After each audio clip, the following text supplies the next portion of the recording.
1993 United નેશન્સે 9 ઓગસ્ટને વિશ્વ આદિવાસી દિવસ તરીકે જાહેર કર્યો હતો। ત્યારથી સમગ્ર વિશ્વમાં આદિવાસી દિવસની ઉજવણી કરવામાં આવે છે। વિશ્વ આદિવાસી દિવસ આદિવાસી લોકોના સન્માનમાં ઉજવવામાં આવે છે। આદિવાસી શબ્દ આદિ અને વાસી બે શબ્દોથી બનેલો છે, જેનો મૂળ અર્થ છે આદિવાસી એબોરિજિનલ શબ્દનો અનુવાદ છે, જેનો ઉપયોગ ભૌગોલિક વિસ્તારના રહેવાસીઓ માટે કરાયા છે કે જેઓ તે ભૌગોલિક વિસ્તાર સાથે જૂનો સંબંધ ધરાવે છે। એટલે કે એવું કહેવાય કે આદિવાસીઓ જે તે દેશના મૂળ રહેવાસીઓ છે। તાપી જિલ્લામાં વિશ્વ આદિવાસી દિવસ 2024માં ઉજવણીની વાત કરવામાં આવે તો વાલોડ તાલુકાના બેડકુવા ગામે બાળકો પાસે આદિવાસી રીત મુજબ વિધિ કરાવી सांस्कृतिक प्रोग्रामનું આયોજન કરવામાં આવ્યું હતું, જેમાં હિમાલયા દેવ વિશે માહિતી આપવામાં આવી હતી। ત્યારે સોનગઢમાં ભારે જનમેદની સાથે વિશ્વ આદિવાસી દિવસની સ્વયંભૂ લોકો જોડાઈ ભવ્ય ઉજવણી કરવામાં આવી હતી। આજે 9મી ઓગસ્ટ વિશ્વ આદિવાસી દિવસ બેડકુવાના મેદાન ઉપર આજે પ્રકૃતિના જતન અને સંવર્ધન માટે 9મી ઓગસ્ટ જે આદિવાસીઓ માટે ગૌરવ છે કે એ લોકોની સંસ્કૃતિ આદિવાસી જીવનશૈલી એક એવી છે કે જે વિશ્વની સમસ્યાઓનો ઉકેલ આ સંસ્કૃતિમાંથી મળી રહી છે।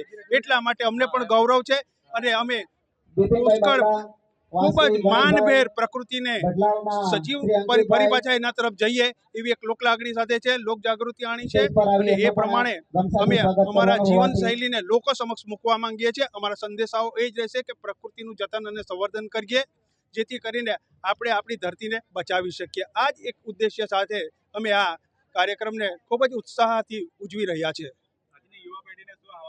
આજના યુવા પેઢીને કહેવા માંગીએ છીએ કે આ યુવા પેઢી કે જે પોતાનો રસ્તો કંઈક અલગ કરી રહી છે, આપણા બાપ દાદા જે આપણને વારસો આપી ગયા છે એનું જતન અને જાળવણી કરવી જોઈએ, કારણ કે એ લોકો ખરેખર પોતાના અનુભવથી આપણને કંઈક આપી ગયા છે। એને સમજવાની જરૂર છે, એની જે તત્વદર્શન છે એને આપણે સમજીશું તો અને તો જ આપણી સમસ્યા આપણા પ્રશ્નો હલ થઈ શકશે, નહીં તો નહીં। તો આપણે ત્યાં યુવાનોને પણ છે કે આજની યુવા પેઢી ખરેખર આપણા વડીલોનું માર્ગદર્શન અનુસરે એ જ અમારો અપેક્ષા રાખીએ છીએ। અમે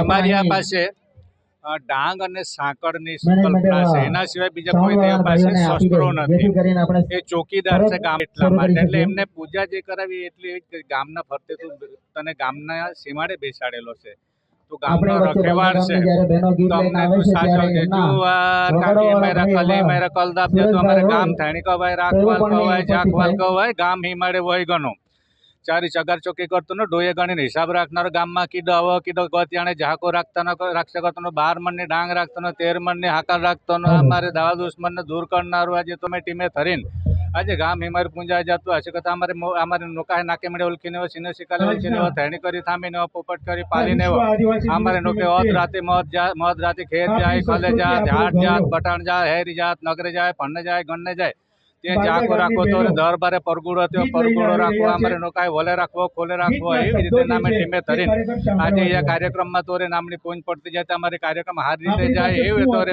અમે પ્રાર્થના કરતા અમારે વલે રાખશે, ખોલે રાખશે। આજે સોનગઢ ખાતે વિશ્વ આદિવાસી દિવસની ઉજવણી કરી રહ્યા છે અને ખાસ કરીને તમામ આદિવાસી સમાજના લોકોને, દુનિયાના આદિવાસી સમાજના લોકોને અમે હાર્દિક શુભકામના પાઠવીએ છીએ। આદિવાસી દિવસ ઉજવવાનો મુખ્ય હેતુ એ છે કે અમારો આદિવાસી સમાજ એકઠો થયો ન હતો, પરંતુ હવે વિશ્વ આદિવાસી દિવસને લઈને આદિવાસી સમાજ ભેગો થઈ રહ્યો છે અને આવનાર દિવસમાં જો સરકાર અન્યાય કરશે તો આદિવાસી સમાજ રસ્તા પર ઉતરશે અને ઈંટના જવાબ અમે હવે પથ્થરથી આપીશું।